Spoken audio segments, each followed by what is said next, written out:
should have probably just set that on automatic, but okay. So, um, just like we do on, or they do on TV when it's an ongoing series, they say, well, on this show last week, so on this call last time, we talked briefly about how you had gained a lot of weight, and I think the term you used was like you were like the fattest man of Croatia or something like that. Mm, quite possibly. Quite possibly. And then you had a very, very scary episode in which you thought you were going to die. Can you talk about that? Recap that a little bit? Yeah, so I was at a point where I was approximately 400 pounds, over 180 kilos without even realizing it. Usually when I overeat or when I binge eat at that time, I had these sort of a panic attack or anxiety attack. I would get like a very hard piercing pain through my chest, and I was unable to breathe normally. Okay. So one day I was I was on the first floor of my house, just lying on the floor, crippling pain just just hit me and literally pounded me to the ground. Ambulance came over. They could not help me. Uh, they just told me that I was too heavy for them to carry me Okay. back down. I'm sorry, And Darko. yeah. Looks like we lost your video because I'm looking at Hmm. like the recording. Looks like I have my video, but your video's not on. If you wouldn't mind, I'm gonna try No calling you problem. again. Okay. No problem. Let me do that. Okay. Mhm. Sorry about Sure. that. All right, hold on.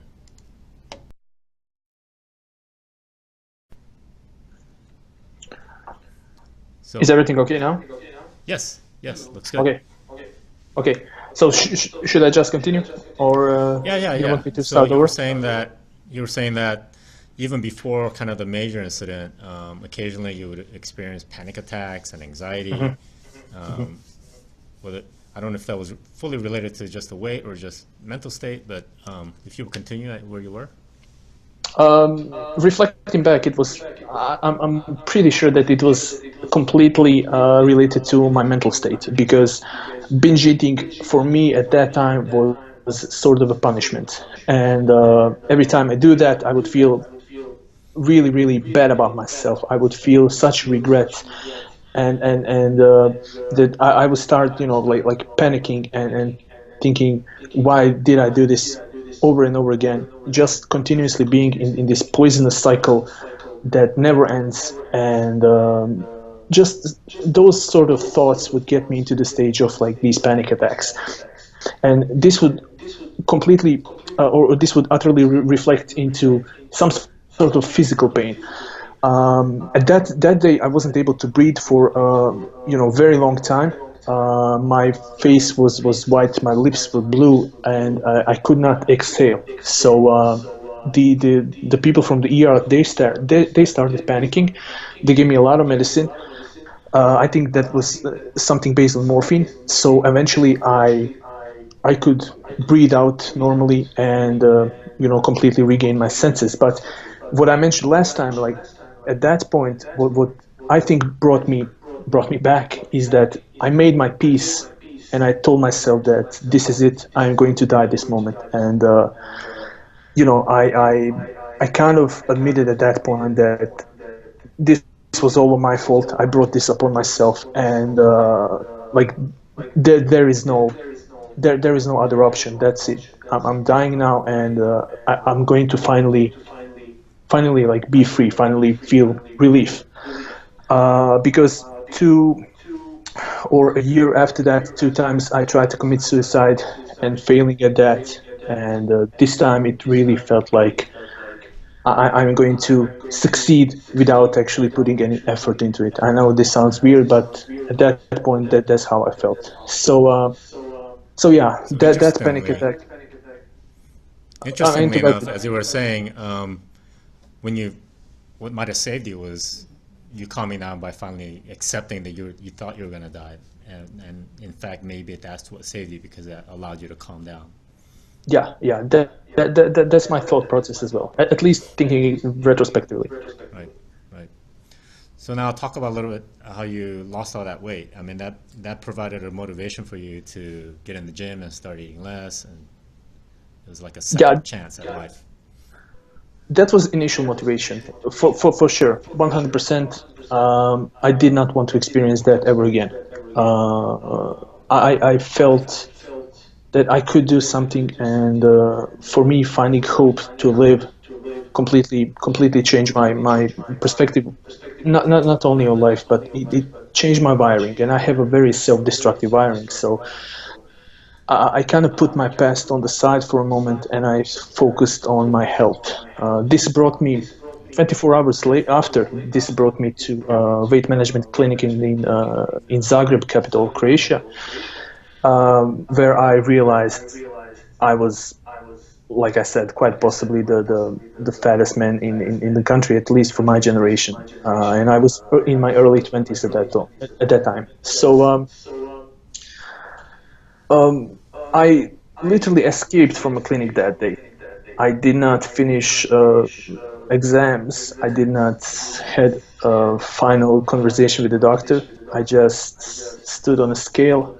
I was shocked. I started crying and I ran away. At that point, all I wanted to do is take the full control of my life and do things on my own terms. Doctors suggested, or dietitians, they suggested, I think 1200 to 1400 calorie diet. And this was my first encounter with tracking calories. I did not know at the time what that means. It's just, for me, 1000 or something above 1000 calories seemed too much. So I took 12 or 1400 calories and I cut it in half. So for 4 or 5 months, I've been on a extremely restricted calorie diet. I've been on 600 to 800 calories for quite some time. And yeah, so 5 months after that, I reached my first plateau. And when that happened, it introduced me to purging, and this eventually brought me to the like beginning or starting stage of bulimia. I stopped, but that plateau wasn't what you would consider a plateau. That the plateau usually means that you are stagnating. I wasn't stagnating. I was still losing weight, but I wasn't losing it at a pace that I kind of got used to, which was 2-3 kilos per week, which is like what, 6-7 pounds per week. Right. Yeah, so Okay. that was like the first 5 months of my weight loss. In that period, I think I lost maybe 30 or 40 kilos. Wow. Almost 100 pounds then. Yeah, and then I stopped. Then I decided to drastically slow things down. Okay. So how long did it take you to lose the 200 pounds? In total, 4 years, almost 4 years. 4 years. Okay. Yeah, So because during that time, it's not a continuous.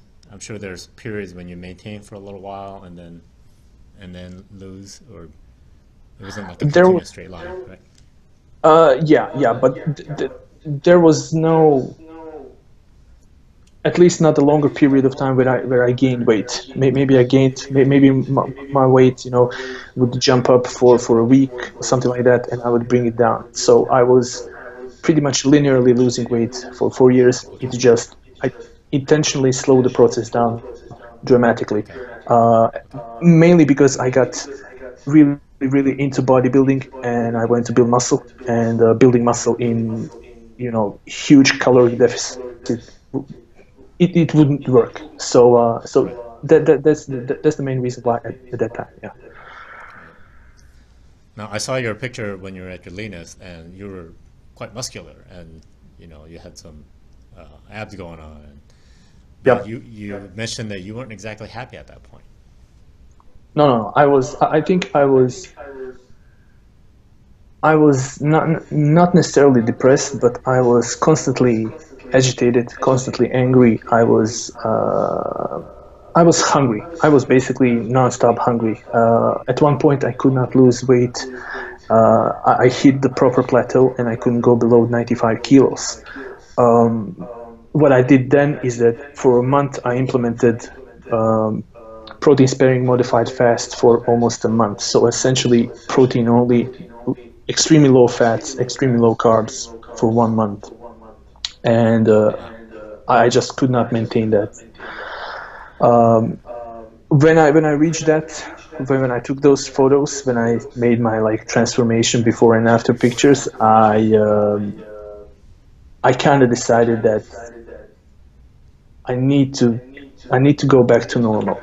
But for me at the time, normal meant just just go back. Yeah. Um, Talk a little bit about that PMSF that you did.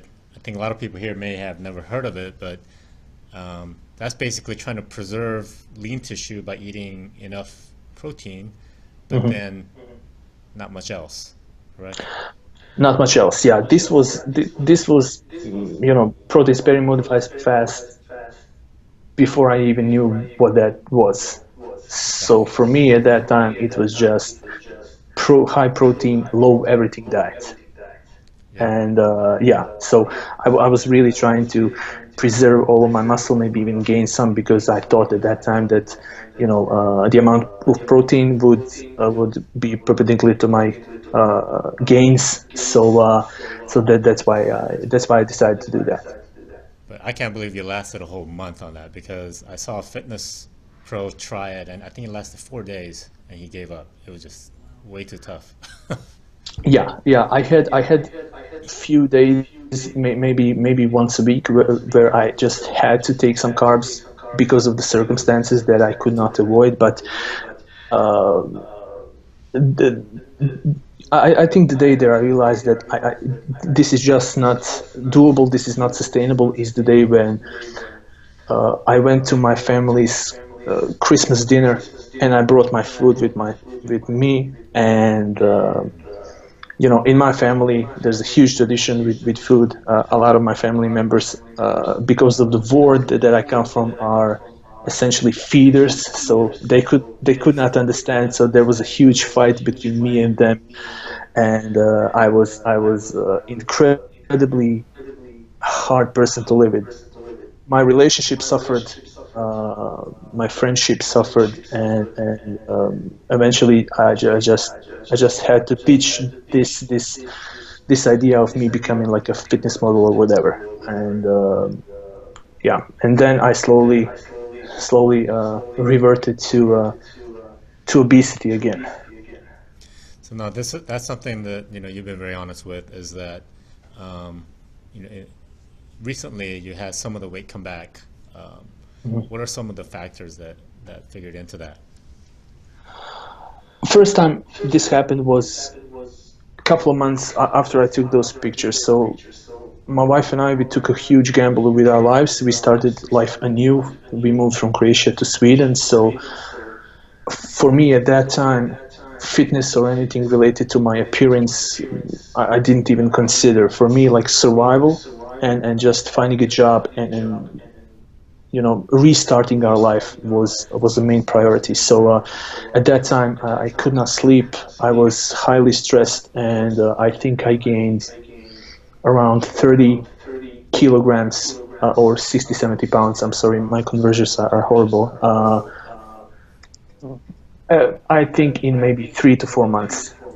What you are referring to recently, what happened is just a consequence of a very, very horrible bout of depression.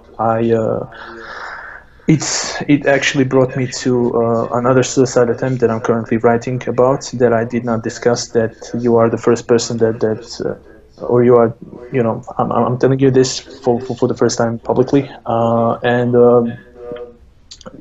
it brought me to a position where for the first time I seek professional help. And the consequence of that depression was me going back to obesity once again. I gained 30 kilos or over 30 kilos, and the majority of that gain occurred in a span of 2 months only. Hmm. So I reverted to coping mechanisms that I didn't even think they are still part of my life. I thought that 8 years ago I just left them in my past. But suddenly, like all of my demons, all of my coping mechanisms, they just surfaced. And this resulted in me feeling alive only in the moments when I had my hand in a jar of Nutella and binge eating. That's what my life was for the last, for, not for the last, but for in that time period of like 2 3 months. I mean, it seems like it's sort of a negative spiral in that, when you gain some weight, that makes you feel more depressed, but then, Yeah. you self-soothe by maybe eating some more. So it's just a negative cycle. Yeah, but it's also when I look back at it, when I really think deeply about it, it's always about some sort of punishment. It's for me in those situations. I just think like nothing, absolutely nothing matters, and the only reason for me to actually have some kind of hope is to like cherish those really brief moments where I could just overeat and just binge on food that I used to eat when I was at the peak of my obesity. Okay. So you're saying that you weren't finding some positives in other aspects of your life, and that, you know, eating some palatable food was like a small joy that you felt. Am I interpreting Yeah, that correctly? yeah. So now, you've written a little bit about this, but you've been trying to kind of do a more of a sustainable way of losing weight this time around. Can you talk a little Mm. bit about how you're doing things differently? Perhaps a different attitude more than method? I don't know. Yeah, you are 100% right. For me to seek some kind of completely different method, I don't think that exists. It it needs to come down to caloric deficit in the end.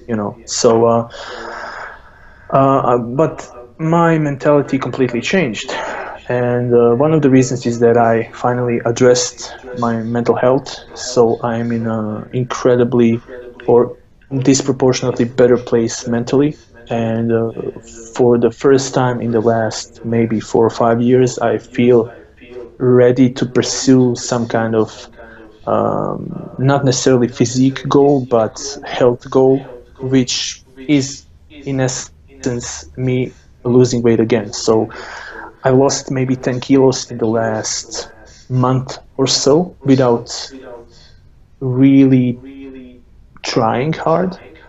I'm just my appetite is drastically lower than it was at that period. At that period, it was just horrible. I was dreaming about eating every single night, and I would wake up just thinking about food that you know it's I don't particularly like this term, but it is in the essence a trigger food for me. So I'm not doing anything really, anything alternative, anything new and revolutionary. I'm just in a calorie deficit, and I feel excellent. I feel ready to continue, and you know being in a caloric deficit for the last 8 years, practically majority of that period of 8 years was in a calorie deficit. I was just exhausted out of it. And I had a private discussion in London with Eric Helms, who I told him, like, what should I do? I'm just sick of constantly being in calorie deficit. And he told me, just stop, just maintain and do the reverse dieting thing slowly and go back. And that worked for a while until I got depressed. So yeah. So now, talk a little bit about your short experiment with, some people talk about instinctive eating, where you eat and kind of listen to your satiety cues and know when to stop. Kind Mhm. of that 80% rule: eat until you're 80% full. Does that work for you, or is that individual? What do you think? What are your thoughts? Um, I think it's a goal worthy of pursuing, and I think intuitive eating is the way majority of us should live. But I don't feel ready to implement that kind of approach to my diet now, mainly because mainly because a lot of things that happen in my life are somehow connected to food, and I have a very emotional connection with food. I have a much more profound connection with food than actually eating for energy and eating for pleasure. um, so for now I'm trying to implement days when I'm eating intuitively, or at least not stress about those days when I cannot track my food rigorously. And for now it works flawlessly. For now I'm quite happy about it. I feel fantastic. But this isn't about just my relationship with food. Like, my sleep improved dramatically. I'm much better. I'm not on any kind of medicine. I didn't go to psychiatrist, if that's maybe what you're thinking, because I suddenly changed. But it's just the action of me taking a step and addressing my mental issues made a huge difference in my life in general, and that reflects automatically on my body weight. Yeah, what I was wondering about is, we have our mutual friend, Dr. Spencer Nadolsky. Mm. Quite often he, prescribes appetite suppressing medicines to formerly really obese people, because there seems to be some evidence that someone who has been formerly really obese, their appetite may not return to just normal function anymore.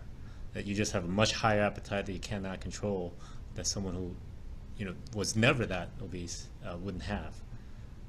I'm just kind of Yep. wondering if that might be an issue that you're dealing with as well. Definitely, but it is a direct reflection on my mental state. If I'm fine, if there's no depression, if I have a full control of what's happening here, my appetite is very easy to control, very easy to, you know, if I'm hungry, I can manage it with no problem, with no issues. However, when things are not going well for me, when I'm dealing with a lot of issues, I could eat 10,000 calories in a day and still feel completely famished. Oh, Uh, interesting. yeah, so literally imagine the situation in which I ate two pizzas and I ate entire bowl of ice cream after that, and maybe 45 minutes or 1 hour after, I was seeking more food. Wow.